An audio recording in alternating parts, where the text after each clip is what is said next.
你未来的计划里，可不可以有我？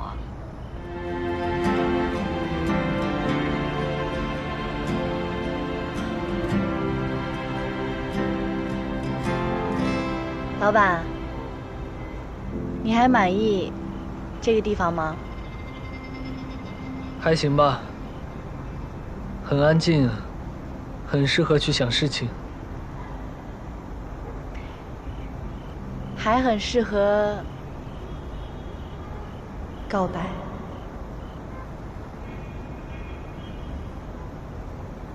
适合什么？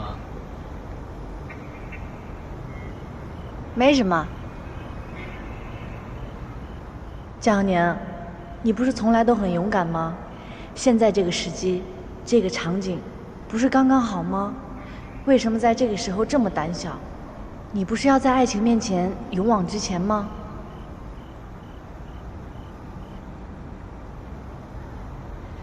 老板，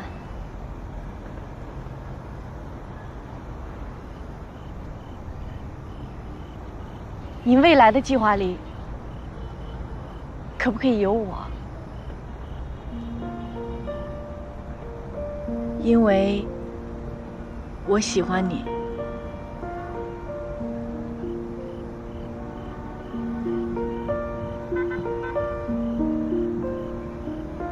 我知道我有一些冲动，但是关于我们两个，我也想了很多。以我的条件，我可能还配不上你。但是不管是作为朋友还是员工，我一直都很崇拜你。我努力学习，努力工作，让自己变得更好，就是为了缩短我们之间的距离。每天能见到你，变成了我唯一的动力。我不知道该怎么办了，我现在脑子有点乱。我想说，你喜欢我？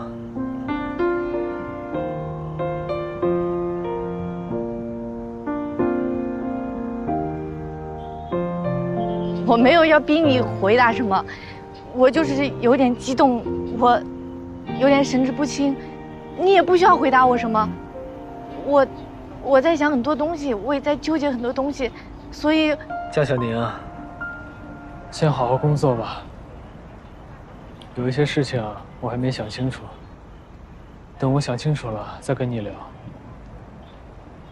你从进公司到现在，你的努力我看到了，你做的好的方面我也都看到了。